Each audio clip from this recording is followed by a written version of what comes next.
The Second World War was inevitable from the moment World War I ended. When discussing the links between the end of World War I and the beginning of World War II, it is key to call into question its inevitability.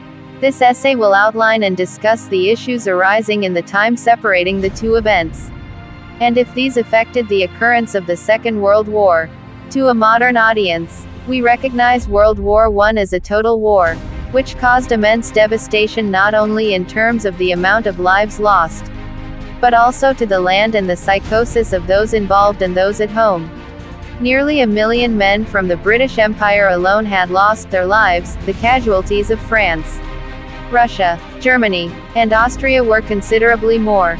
This loss of a generation, with the aftermath of disease, starvation, and homelessness, was the real cost of war. When looking at these horrifying results of a horrifying war, it is easy to call into question why this would be repeated. Despite these results, in many ways, another war did seem inevitable.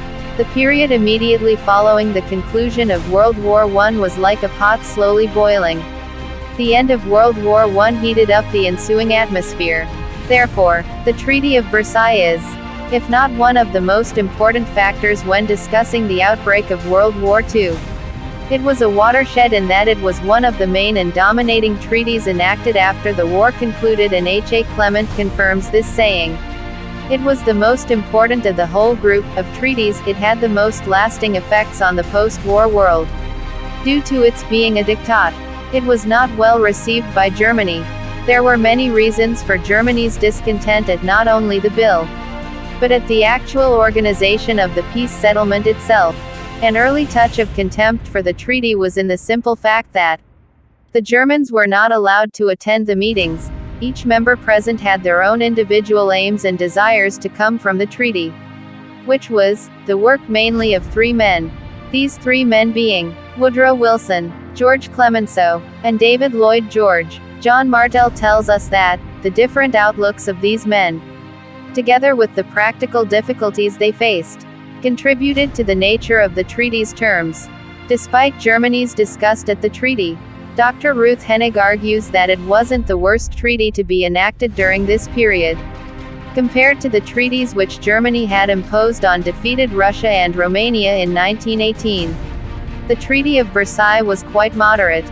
Notwithstanding Dr. Ruth Hennig's argument, she also claims that many Germans were incensed, not only with the treaty, but at the surprise of the German defeat, since the German army, though ultimately defeated in the West, had been victorious on the Eastern Front. Despite the aims of Woodrow Wilson in his desire for world peace, we could argue that his aims, although in theory far-reaching and positive, the Allies became aware that it proved impossible to frame a treaty which would satisfy the demands of the French and British populations for a punitive treaty and comply with German conceptions of a fair and Wilsonian peace.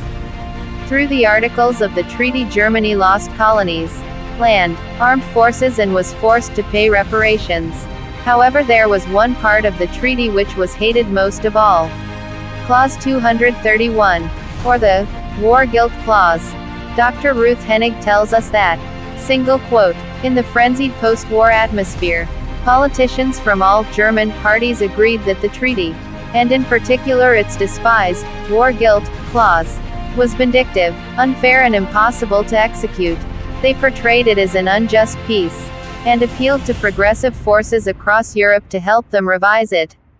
This led to the breakdown of the coalition which had defeated Germany, and, within a year, the United States Senate had rejected the Treaty of Versailles and signed a separate peace with Germany, leaving Britain and France bitterly opposed over how to proceed, with Britain following a conciliatory route.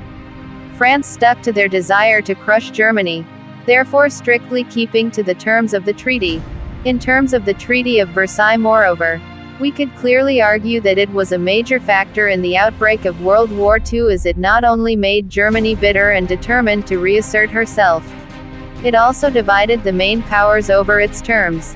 John Martel relates to us that Marshal Foch prophesied accurately when he said that the Treaty of Versailles represented nothing more than an armistice for 20 years. Although in the years following the First World War there was growth and some return to prosperity. This recovery, however, was precarious and depended mainly on loans from the United States. However, this state of growth, however unstable, was not to last. Between 1929 and 1933 the economic depression hit and wrecked any kind of recovery, and the international atmosphere was poisoned by events in Germany. This economic slump did nothing to improve confidence or livelihoods and increased the disillusionment with democracy, as seen in the many movements towards authoritarian governments, and Britain and France were the only major states in which democracy continued to exist. The diplomacy of the Western powers after World War I had failed to prevent aggression and discontent following 1918.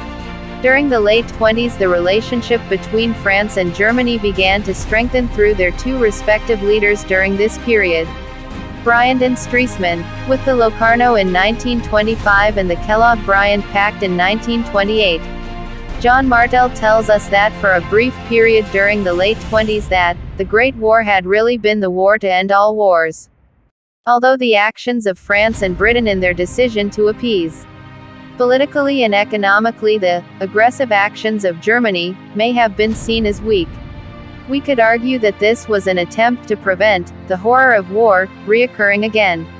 Therefore both Germany and Italy had a free hand to achieve their territorial ambitions due to this lack of action by the international powers.